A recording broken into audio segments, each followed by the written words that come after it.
This episode of Manage Smarter is presented by Sales Fuel Coach, our adaptive sales coaching featuring 5-minute quick coaching personalized to each sales rep. Learn more about Sales Fuel Coach at salesfuel.com. Welcome to the Manage Smarter podcast with hosts C. Lee Smith and Audrey Strong. We're glad you're here for discussions on new ways to manage smarter, hire, develop and retain talent, improve results, and propel team performance to new heights. This is the Manage Smarter podcast. Welcome, everyone, to the Manage Smarter podcast. I'm Audrey Strong. I'm Director of Communications for Sales Fuel. And I'm C. Lee Smith, the President and CEO of Sales Fuel. And we actually have somebody on the podcast today who knows quite a bit about sales. And so I'm kind of excited about it. Yeah, it's Brian Parsley. Hi, Brian. How are you? I am wonderful, thanks. Excellent. For those of you who do not know Brian, he is an entrepreneur, a professional speaker, and a sales, customer loyalty, and employee retention expert. Yeah, he's been a little busy. Just founded and sold 2 successful startups in, a mere 10 years. Lickety split. Brian also speaks and teaches regularly on sales effectiveness, building loyal customers, leadership strategies to drive profits. Well, who doesn't like that? And also the host of his own podcast, The Life of Brian. That's a cute name. Serving as a board member of TalentSolve.com, his company, and Centurion Aircraft as well. Brian, we're so glad you made time for us today. It's a pleasure. Thank you. Yeah, Brian, I was reading something the other day by Brad Sugars, who's the guy that started up Action Coach, of all these business executives, coaches around the world. And he likes to say that the number one job of a leader is to create more leaders. And sometimes I feel like the number one impediment to that is the actual leaders themselves. And that seems to mesh some of what I've heard you say at some of your recent speaking gigs or whatever. How do you feel about that? Brad Sugars, by the way, is a brilliant guy. He's the B guy. I believe when we look at his old stuff there. It's interesting, that perspective. I think it was Henry Ford or Rockefeller said, I'd rather have 1% of 100 people than 100% of one person. Mm. And being a leader is really about getting people to follow you. And the challenge is this. No one wants to believe they're an ineffective leader, right? If you ask a group of people and you say, how many of you have ever had a bad manager in your career? Everyone raises their hand. How many of you are bad managers? Very few people ever admit to that, at least if they're in full integrity with themselves, perhaps, but most people are no. And it's not because they really believe they are any more than their boss, who was horrible, believed they are. So leadership is about the willingness to get people to follow you. Now, how do you do that? Now, this is the secret. And if you take away anything from today's podcast, it would be this. Your goal and your job is to manipulate other people. That's it. As a manager, as a leader, your goal is to manipulate people. Now, that sounds a bit crazy, right? That's going to get some pushback. Manipulate is kind of that's a strong word. Yep. But let's finish the statement. Okay. With good intent. So manipulation with good intent is a totally different perspective than manipulation with manipulative thoughts behind there. So if you're a parent, you totally understand and get that. You manipulate your children with the best intentions for them to be safe and to have the great things in life. And sometimes people need guided through that journey, right? So as a manager or as a leader, your role is to help manipulate people to do the things that you know that's going to benefit them the most. So what are some examples of manipulation, tangible examples? I mean, what exactly am I doing or saying to this person or these people? Sure. So a lot of times, I'll give you a really basic one. So if we go in, and I see a lot of managers, they'll say, Lee, I need you to go over there and do that. Hey, Lee, here's what you need to get done before the end of the day. And then you'll get, at the best case, malicious obedience. They'll do it, but they're not going to be happy and certainly not going to do it with love. But being able to say, hey, Lee, I really need your help here and I want to get your input. What are your thoughts about doing X, Y, Z? And how do you believe we should leverage that the best for the business? I'm actually getting his involvement because involvement leads to buy-in or commitment. But what we're really doing is manipulating him to do what it is that we need him to do with a smile. Does that make sense? It does. But I tell you what, if I've learned that I'm being manipulated, I don't like it very much. Well, again, it's only going to know that you're being manipulated if it's with malintent. With good intent, it's not really manipulation because what I'm trying to do is serve you. I'm not trying to get you to do something for me. I'm really serving you in the best way I can to make you the best version of yourself. All right, here's a good one. I'll cop to this. My parents constantly used reverse psychology on us when we were kids. Like, I want to help take the Christmas tree down. Well, you don't have to. You don't have to help us take the Christmas tree down. Well, all right, I'll help. That kind of thing. Yeah. Only when you hit your late teen years do you understand, oh, I see what you're doing. Yeah, and again, can that be done with good intent, reverse psychology? I don't know. Like, I think it's just more of coming with this mindset that says, what do we need to accomplish? And what is it that we really need to do? And how can I see, here's the interesting thing. A lot of times we focus on trying to build these weaknesses that we have and become stronger in those. And as a leader, I have to recognize Lee is incredibly strong in these three areas, and he's not necessarily strong in this particular area. So what do we want to do? Manage the weakness, support that area, let him focus on what he's really, really great at. I was just dealing with a client this morning. We were having some challenges with one of their lead salespeople who's fantastic, but he's having a challenge with his email communication, grammar, positioning statements, those type of things.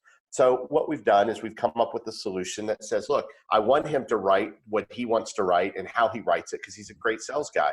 But then before it goes to the client, it goes through one additional filter of this individual that we can clean it up and almost become the press secretary. The editor. That's it. But we don't want to lose his voice because he's good at what he does. That's how you do that. I want to drill down a little bit on the positive intent part. It's like, so, that's something I think a lot of people can almost manipulate. Well, it's positive intent because the company needs this to be done by this day, or it's positive. It's positive because I'm just trying to get the job done, or something like that. I don't necessarily think that's what you meant by positive intent. Is that a fair assessment? No, because that's going back to selfish motives. Here's the deal. The reality is we think we know. Let me say that again. We think we know. We've been taught to believe certain things. We've been taught to believe that if I manage this way, I'll get these results. It doesn't necessarily mean that it's the right way. Now, I believe that if we show up, and by showing up, and by the way, being a strong leader also means that you're showing vulnerability. If you're a true leader, you're going to say, Audrey, listen, I really don't know what we're doing at this point. And I really need your participation. I'm really looking for your expertise and your help and your guidance through this as well. And together, we're going to accomplish this. I mean, that's true. But a lot of people hide behind the ego of I'm the manager. I know what's right. And then we have to pivot because obviously our ego gets in the way. There's a rule that I follow, and I'm going to use the F word twice here real quick. Fast and flexible. Okay. And what do I mean by that? I think there's some people disappointed in your use of F words, by the way, but go ahead. Yeah, I know. Well, it is funny. On the F word. Funny is also an F word, yes. So fast means if I have an idea, I'm going to take it to market as fast as I possibly can, right? And it may not be right. It may not be correct, but I am going to do it. And then I'm going to be flexible. And that flexibility is the secret sauce. If it doesn't work, move on. If it does work, great. And if you can adopt fast and flexible into your business strategy as a manager or a leader, you would be amazed because listen to this and jot this down if you're listening. Imperfect actions are better than no action. That's right. Action leads to strategy, right? That definitely another way to word it. But the problem is we want everything to be perfect and just right and lined up before we take. And my grandma told me when I was little and from West Virginia, right? She said, if you wait until all the lights are green before you head to town, you'll spend the rest of your life at home. And there's no right time. Grandma Parsley. Well, I grew up in a town with no stoplights in West Virginia, so I don't know if that would have worked for me or not. I meant to ask you how Dad is. That's a West Virginia joke, but apparently kind of went over there. I don't know. I'll see you down at Tudor's Biscuit World or whatever, and we'll discuss it. So let me ask you this. You say 70% of success is tied to personality. And so if I'm in a hiring mode as a manager, are you telling me to look for personalities that I can positively manipulate? Yeah. So you guys are really obsessed. That's not manipulation. So here's the statistical facts, right? So my business partner is also a clinical and organizational psychologist. And within the organization, these are the things that we found to be true, that no more than 35 to 37% of success is ever tied to competencies. So these would be skill sets, right? So over 70%, it's actually based on personality, behavior, and emotional. What do you believe about that, Lee? Attitude. Yeah, well, you hire for skill, you fire for attitude. And I believe that if we can just look at this, because 85% of your reality is driven actually by your non-conscious. These are conversations that we have to ourselves. Things like, how do you change this? So what if we don't win the contract? Well, instead of saying that in your non-conscious, you flip that and you're able to say, what do we need to do to win the contract? So instead of saying, I feel, and feeling is a word that you should absolutely take out of your vocabulary because it's emotional. And you can never achieve success as a leader thinking from an emotional state. If you take the word motion, remove the M, you have misdirected emotion. So we have to look at things instead of saying, I feel, I must. Instead of, I'll try, I will. And I know that sounds like a nuance, and I'm not trying to think about this hippie jive, positive thinking. What I'm talking about is our non-conscious, not subconscious, non-conscious that's driving our reality. So when you put all the stuff together in terms of personalities, all we're challenging people to do is look at your values, look at your culture. And in companies now, I work with a lot of CEOs of big companies. We have companies with 60,000 employees. And we talk to them. We have a company that we work with north of 50,000. CEO says, we really want to be innovative. But yet we went in and assessed their employees, and you had no innovative people hardly. Mm-hmm. So how's that going to work out for you? And so if you can identify your values and cultures and hire based around that, that's going to drive more success for you then. Because it is proven that an interview can only drive up to 10% success. An interview. So if you interview 100 people, you have less than, and you interview them all, you have less than 10% chance of success for the one that you choose. So I want to unpack that a little bit. So obviously we both believe in assessments and then using data then to help stack the deck a little bit more in our favor. But even that doesn't get us, anywhere close to where we need to be. So in your mind, what are some of the elements of a really good selection process? Well, so Talent Solved, I'll use that as an example.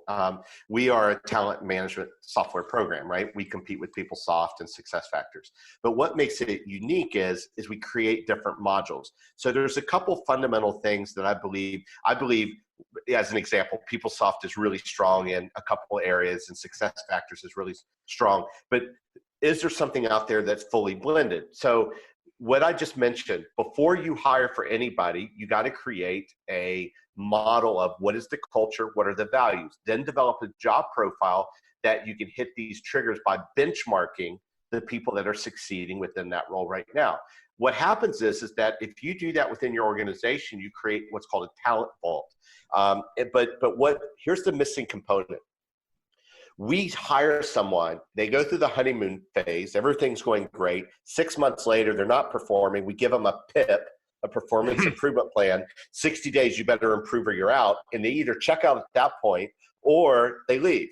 So very few people recover from PIPs. So why are we setting ourselves up for that failure? And think about the churn cost of 6 months, 8 months, 12 months of this thing. So what we do is we subscribe to the philosophy that says we assess people up front. We're agnostic to assessments. We have our own. We have 90 psychologists on staff. Psychologists review every one of our assessments that we provide. However, if somebody wants to use the DISC and a Myers-Briggs or anything else, they're more than welcome to. But you need to assess people. Once you benchmark that to the job profile that is tied to the values and culture, once they hire, you got to have a game plan for them right out of the gate. And what I mean by that is, let's say that you're not a very assertive person, but you're a really great match for all the other roles within that job profile. Then we're going to give you a toolkit that says, here are some activities you should do. Here are some books you need to read. Now you're participating within your own progress. So as you move forward for your strategy, it's all tied to KPIs. Reviews shouldn't be once a year because unfortunately people associate reviews to money. And that's not the case, right? And then what happens is as you go through the life cycle of an employee, the more involvement, the more commitment, the more loyalty that you're going to have from that person. And that's where you transform from transactional, talking about the customer side now, an employee engaging in a transactional way versus in an emotional, passionate way. And so how, without giving any proprietary information away, how do you correlate those results then to predicting with a 92% accuracy, Audrey's going to be here 18 months and then peace out, she's leaving? Yeah. Or 2 years. So what I'd like to do is, because now you're getting into an area that I would love to engage you, or at least challenge you to have a conversation with my business partner, who's a psychologist, who can give you, what he would say to you right there? I love when you talk dirty to me. That's his domain. He is all about the correlation examples and the data and all the things that go behind there. Yeah. And is probably one of the most, not only brilliant people I know, but probably one of the most successful guys that I know as well in my life. Let's put it this way. He flies to work in a $3 million helicopter because he doesn't like to commute. He likes to land at the office. Nice. Yeah. You can swing by and pick me up. Yeah. But there is no secret sauce. It's based off of data, and it's based off benchmarking and artificial intelligence that drives it into it. It's just over my bandwidth. I graduated high school with a 1.33 GPA, but in West Virginia I was valedictorian, of course. That's right. C's get degrees. That's right. C's get degrees. I love that. Yeah, don't listen to that, kids. Well, people. Oh, go ahead, Lee. I was going to say, one of the interesting things I learned about you, which is like a lot of people maybe don't know, you were a chicken cutter. What is a chicken cutter? Well, it's funny. I always wanted to get a job in sales, and with the 1.33, it kind of limited your career options. And when I moved down to Charlotte, North Carolina from West Virginia, people go, how'd you pick that? Well, that's as far as the tank of gas brings you. That's right. And I came down to Charlotte, and I tried to get a job selling cars. Nobody would even hire me selling cars. It was October 10th, 1994. My brother said that he would let me stay over his garage in a bonus room for a month. I then got a job on October 17th, 1994 at Boston Chicken. They gave me a job as a manager in training and chicken cutter. And I'll be honest with you, the only bad thing about it was hard to get a date as a chicken cutter. But you had to lie. You had to say you're in the poultry business. And but once I was the best chicken cutter in the world. And I'll never forget, the manager came up to me one day and he said, I love the fact that not only do you cut chicken with passion, it's just funny when you say it out loud, but he said, I love the fact that you go out when we're slow and you're cleaning the dining room and you're getting refills. You do know we're fast food, right? You don't have to get people refills. And that's always been my passion and drive. And I've always maintained that mentality. So it doesn't really matter where you grew up, where you started from, what your first job was and everything like that. This is still a world full of opportunity. And if you really want to get after it and make something of yourself or whatever, there's just another great story of someone who did exactly that. And it's all out there waiting for you. You just have to take it. Well, I would agree. And it doesn't matter what you do. Again, we think we know because you're a CEO that you're successful. But the reality is, I will tell you, I know someone personally that is the poorest person I know, truly broke, and all they have is money. Yeah. But think big is what you're saying, just think big. I'm telling you that, it's easy to not talk about how important air is. When you have air, you suck it out of the room. It, becomes the only thing you focus on. So don't misquote me when I say, don't think about money. Because if you don't have it, obviously it's something that drives you. But I will say that the more you focus on in sales to be a connector, as opposed to trying to sell, you'll be more successful. The more I look at how can I serve and help and assist my clients, the more successful I've become over the years. I've gone wide, not deep. Sorry, I would go deep, not wide, meaning I have clients that I've worked with since 2006 that I'm retained. And that doesn't happen just by, and I'll give you another example. This is another mistake I think that people make, is they get very greedy and selfish, and that's not worth my time. And I have a client in South Africa, because I'm split my time and I spend a lot of time in Johannesburg. We have an office there. And I went over there in 2010 and I got offered an opportunity to speak at this event. And they really didn't have that much of a budget. And I just said, you know what, who's going to be there? And I said, oh, you know what, I want to add value. I'm going to do it. I'm there anyway. I'm going to help out. And from that meeting, I met a CEO of a huge company, and it's been a 6-figure contract for 8 years. Wow. And all because I was willing to do what most people aren't willing to do. And that to me is the driving difference between success and failure, is willingness to take chances. And also the willingness to serve, because I think the lessons that you talk about in the sales game are applicable then throughout all professions. I was introduced at a conference just yesterday in New York City, and I had 2 of my folks there, and they introduced themselves and like that, and then they asked, okay, and Celie Smith or whatever is here, what do you do? And I said, I work for these guys. It's like laughter ensued and everything like that. I said, no, seriously, my job is to give them everything that they need to be successful, to remove obstacles, to coach and develop them, to make them the best they can possibly be, and also so that they can take care of our clients and take care of our future clients. And so my view is not that they work for me, I work for them. And I think that as we take that forward and think, who do I serve, or who can I serve, who can I help? We take that attitude and that approach to whatever the success will find us. I agree with you. And I will tell you, one of the worst things that you can do, and a position that you can have what I call a vulnerable mindset, is actually after you win. If you think about in sports, if you score a touchdown, you're most vulnerable to get scored against because people get cocky. It's right? true. Yeah. And there's a saying that says, yesterday ended last night.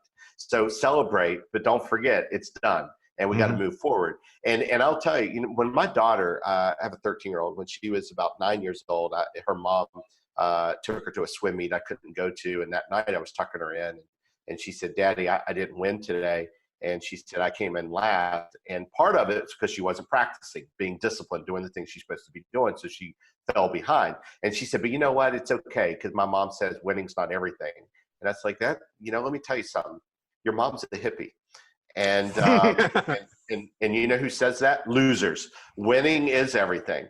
But you don't have to come in first place. But winning is really about doing your best, serving others, and challenging and pushing yourself with full integrity to say, did I do everything I was supposed to do? She knows, and she hated me when she was younger. She's not allowed to touch a last place ribbon.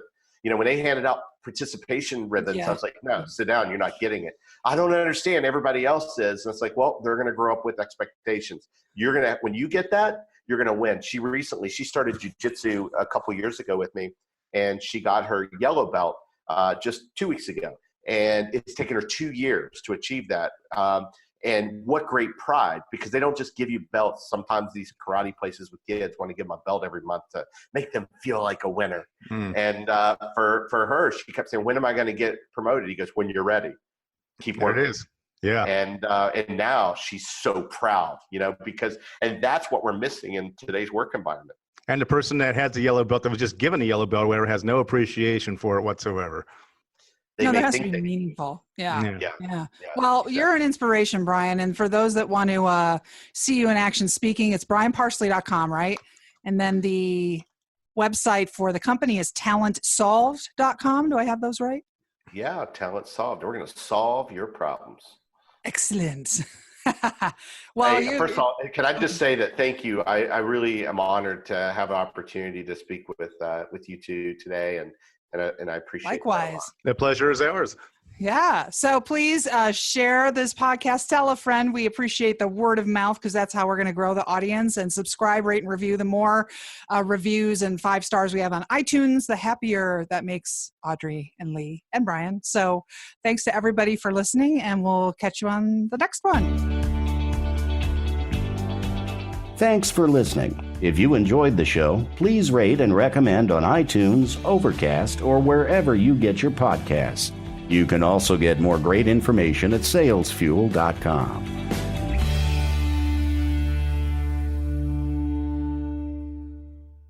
This podcast is a part of the C-Suite Radio Network.